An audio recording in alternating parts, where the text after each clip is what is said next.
Tony गौरैया और चीचू कौवा ने मिलकर एक बड़ा सा होटल बिजनेस शुरू किया था। उनके होटल पर आने वाले सभी को वे मुफ्त में सूप और स्वीट दिया करते थे।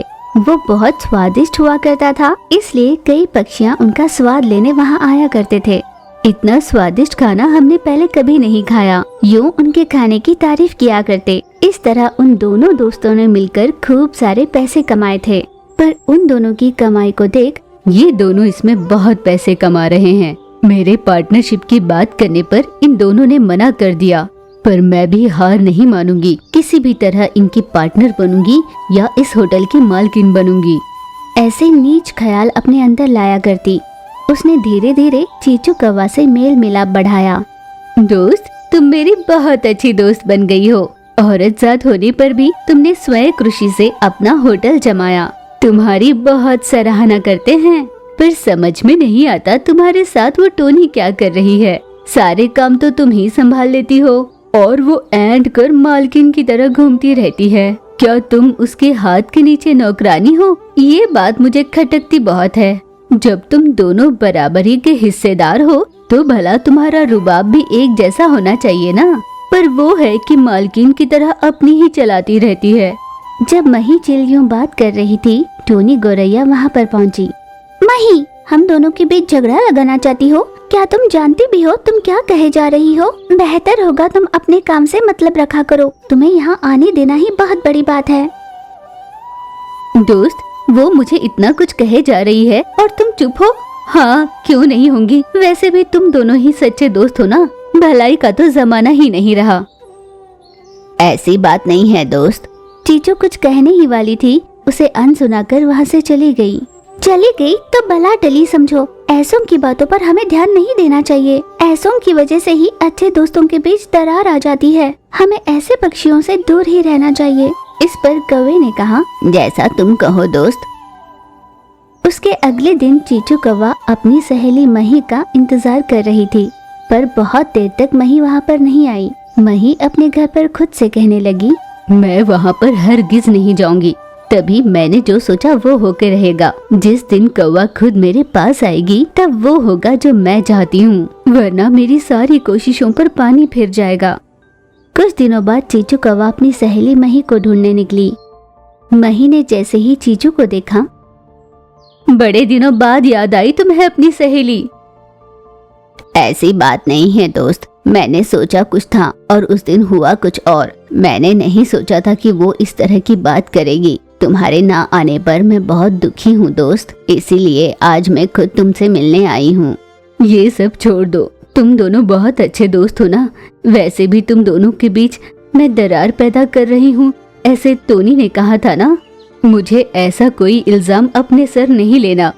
उसके मन में ये बात आई होगी, तभी तो उसने ऐसा कहा ना। बोलो, मैं तो तुम्हारा भला चाहती थी ना।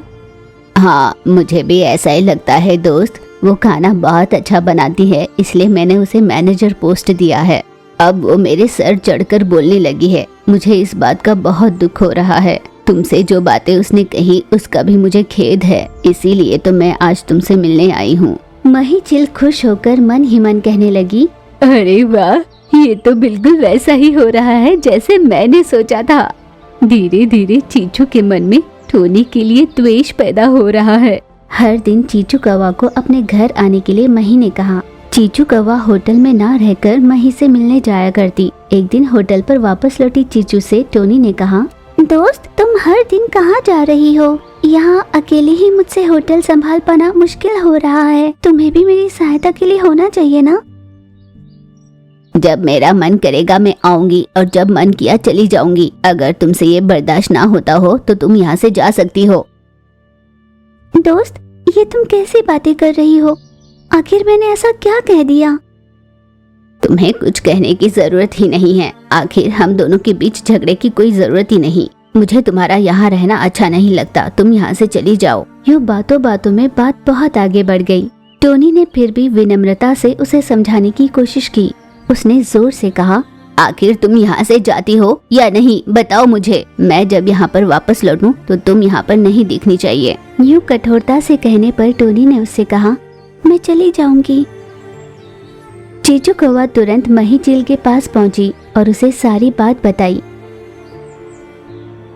देखो दोस्त, अब मैं तुम्हें अपना पार्टनर बनाना चाहती हूँ। अब वो वापस लौटकर कभी नहीं आएगी, तुम समझ रही हो ना? मन ही मन चील तो बहुत खुश हुई, पर उसने कहा, अरे दोस्त, ये तुमने क्या किया? दोस्तों में तो मतभेद होते ही रहते हैं, इतनी सी बात को तुम्हें उसे निकालना नहीं चाहिए था। यूँ अच्छा बनने का ढोंग करने लगी। मैंने हिसाब कर उसके हिस्से के पैसे उसे दे दिए हैं। ठीक है, तुम कहती हो तो मैं आ जाती हूँ, पर मेरे पास तो पैसे नहीं है। तुम्हें मुझे 1 रुपए भी देने की कोई जरूरत नहीं, तुम बस मेरे साथ रहो, काफी होगा। ऐसे टोनी के कहने पर अगले ही दिन से माही उसके होटल जाने लगी, पर टोनी की तरह स्वादिष्ट खाना चील नहीं बना पाती थी। टोनी ने उनसे थोड़ी दूरी पर अपना छोटा सा होटल शुरू किया।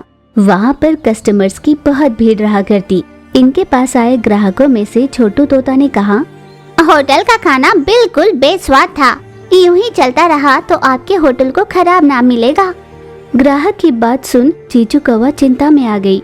ये सब क्या हो रहा है? होटल का नाम खराब होने लगा है। तुम चिंता मत करो, मैं सब संभाल लूंगी। चील ने उसे झूठा आश्वासन दिया।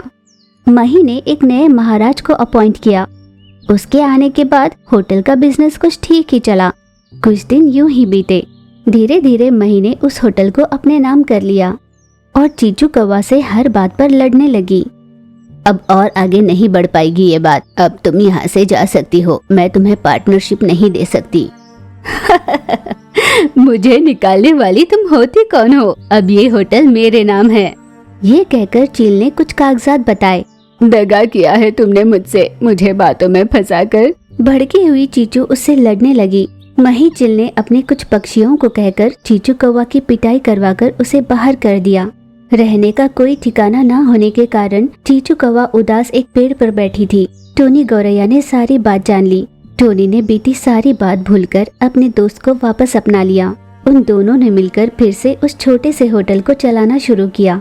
फिर से उन दोनों के साथ में मेहनत करने की वजह से वो होटल भी बहुत अच्छे से चलने लगा।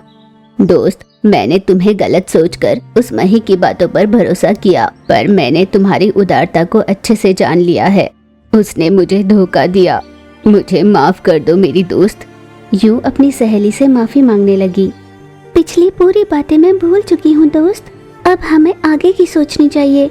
बुरा करने वालों के साथ हमेशा बुरा ही होता है, अच्छा करने वालों के साथ अच्छा ही होता है। जैसे टोनी ने कहा था, सच में उनके होटल बिजनेस की अभिवृद्धि हुई। दूसरी ओर मही चील का दिवाला निकल चुका था। इसीलिए कहते हैं किसी का बुरा नहीं सोचना चाहिए। टोनी और लूसी बहनें थी। अपने माता पिता के देहांत के बाद वो अपनी बुआ मही चील के पास रहा करती थी। उनकी बुआ का स्वभाव बिल्कुल अच्छा नहीं था। वो उन दोनों को खूब सताती थी। वो अपने खुद के बच्चों को खूब पढ़ाया करती, वो भी लूसी और टोनी के कमाए हुए पैसों से। फिर भी बेचारी दोनों एक बार भी बुआ से कुछ नहीं कहती थी। यूं ही दिन गुजर रहे थे। सुख हो या दुख, वे दोनों वहीं पर रहने लगे। एक दिन मही उन दोनों पर बहुत गुस्सा हुई और डांटने लगी थी। इस पर लूसी ने कहा, बुआ, आप क्यों हमेशा यूं डांटती रहती हैं? हम दोनों की मेहनत की कमाई से तो आप घर चला रही है ना, फिर भी एक समय का भोजन देने के लिए हमें इतना क्यों सुनाती है? आज बहुत जबान चला रही हो, लगता है तुम्हारी जुबान पर चुरका लगाना पड़ेगा। आप चुरके लगाओगी तो क्या मैं चुप बैठूंगी? उन दोनों में यूं झगड़ा बढ़कर इतना ज्यादा बढ़ा कि टोनी उनकी आवाज सुनकर वहाँ पर आई। लूसी, तुम यूं बुआ पर क्यों चिल्ला रही हो? पागल हो गई हो क्या? क्या छोटे बड़ों में अंतर करना भूल गई? आहा, कितना अच्छा नाटक कर रही हो दोनों। उसे तुमने ही भेजा और अब अनजान बन रही हो। तुम्हें क्या लगा मैं समझती नहीं ये सब? बुआ, मेरी दीदी को कुछ मत कहो, वो कुछ भी नहीं जानती है, इसीलिए ना तुम हमारे साथ इस तरह खेल लेती हो। यूं भड़क कर लूसी ने कहा। लूसी, आखिर क्या बात है, तुम ऐसे क्यों बात कर रही हो? दीदी, तुम्हारी तबीयत ठीक नहीं, इसीलिए मैं तुम्हारे लिए खाना लेने यहाँ आई थी ना। मैंने खाना मांगा तो ये देने से मना कर रही है। आज ही तो तुम ठीक हुई हो ना दीदी? मुझे बहुत गुस्सा आया। इस समय तुम थोड़ा खाओगी तभी तो तुम में ताकत आएगी ना दीदी। एक तो अपने पैसों से ये अपना घर चला रही है, बच्चों को पढ़ा रही है, हमें एक फूटी कौड़ी नहीं देती, फटे पुराने कपड़े हमें पहनने देती है और खाना भी बासी खिलाती है। अगर हम यहाँ से चले जाए तो क्या हम खुशी से नहीं रह सकते? आई बड़ी, मैं हूँ इसीलिए तुम दोनों को संभाल रही हूँ जैसे तैसे, वरना कोई और तुम्हें रखेगा नहीं एक दिन भी। पर लूसी ने जैसे ठान लिया था कि वो चुप नहीं रहेगी। मही गुस्से में आकर उन दोनों को चूल्हे के पास ले आई। तुम दोनों की चर्बी बहुत बढ़ गई है, ये कहकर मही ने उन दोनों के पंखों को उबलते पानी में डाल दिया। वे दोनों मदद की गुहार लगाते हुए जोर से चिल्लाने लगे। मही ने उन दोनों को दूर पटका। आज तो उबलते पानी से काम चला लिया मैंने, याद रखना, यही तेवर रहा तो कल जला दूंगी दोनों को। यूं धमकी देकर वो वहाँ से चली गई। लूसी और टोनी एक दूसरे की ओर देखकर रोए जा रहे थे। दीदी, भला क्यों हम दोनों इस नरक में मर मर कर जिए? चलो ना कहीं चले जाते हैं। बाहर हमारे लिए जीना मुश्किल हो जाएगा, जैसे तैसे हमें यहीं पर जिंदगी बितानी होगी। यूं निस्सहाय होकर उसने कहा। मही की बेटी छोटू तोता ने पढ़ाई पूरी कर नौकरी हासिल कर ली। वो बहुत खुश हुई और ये खबर अपनी माँ को सुनाने के लिए निकल पड़ी। माँ, तुम्हें एक अच्छी खबर सुनाने आई हूँ। बताना क्या बात है? माँ, मेरी बढ़िया नौकरी लग गई है, मैं बहुत खुश हूँ। मेरी सोनी बिटिया, मैं ये जानती थी कि तुम एक दिन बहुत तरक्की करोगी। यूं उसकी सराहना करने लगी। इस पर छोटू ने कहा, मैं आज जो भी हूँ उसके पीछे 2 सदस्यों का बहुत बड़ा हाथ है। अगर वे दोनों ना होते तो मैं आज कुछ नहीं कर पाती। बोलो, कौन है वो दोनों? मैं जानती हूँ, मैं और तुम्हारे पापा, है ना? आप दोनों क्यों होंगे माँ? मेरे लिए इतनी मेहनत कर 1 रुपए की भी आस न करते हुए सारे पैसे मेरी पढ़ाई में लगाने वाले मेरी दीदियाँ लूसी और टोनी, तुम्हारे अत्याचार को सहकर भी उन दोनों ने मेरी पढ़ाई पूरी करवाई। ये कहकर उन दोनों के पास गई। दीदी, तुम दोनों का बहुत बहुत धन्यवाद। मैं जानती हूँ तुम दोनों ने बहुत कुछ सहा है। तुम दोनों ने खेत में जाकर मेहनत की, बोझ उठाया, मजदूरी का काम किया, पड़ोस में जाकर उनके झूठे बर्तन भी धोए और ये सारे पैसे तुमने मेरी माँ को दिए और उसने मेरी पढ़ाई में लगा दी। अगर तुम दोनों ना होते तो हमारा घर चलता ही नहीं और ना ही मैं जिंदगी में कुछ कर पाती। यूं रोते हुए उसने उन दोनों का आभार माना। अरे ओ पागल, जन्म देने वाली माँ को छोड़कर तुम उन दोनों की तारीफ कर रही हो? उन दोनों को हमने इस घर में जगह दी, यही बहुत है उन दोनों के लिए। माँ, अब तुम बस भी करो। मैं जानती हूँ तुमने उन पर कितने अत्याचार किए हैं। इतना ही क्यों, हाल ही में इन दोनों को बात करते हुए मैंने सुना भी था। फ्लैशबैक। दीदी, हमारी मेहनत की सारी कमाई बुआ ले रही है, हमें ठीक से खाना भी नहीं देती। दीदी, हमें यहाँ रहना जरूरी है। दीदी, हमारा यहाँ रहना जरूरी है क्या? हम किसी को बिना बताए यहाँ से चले जाएंगे ना?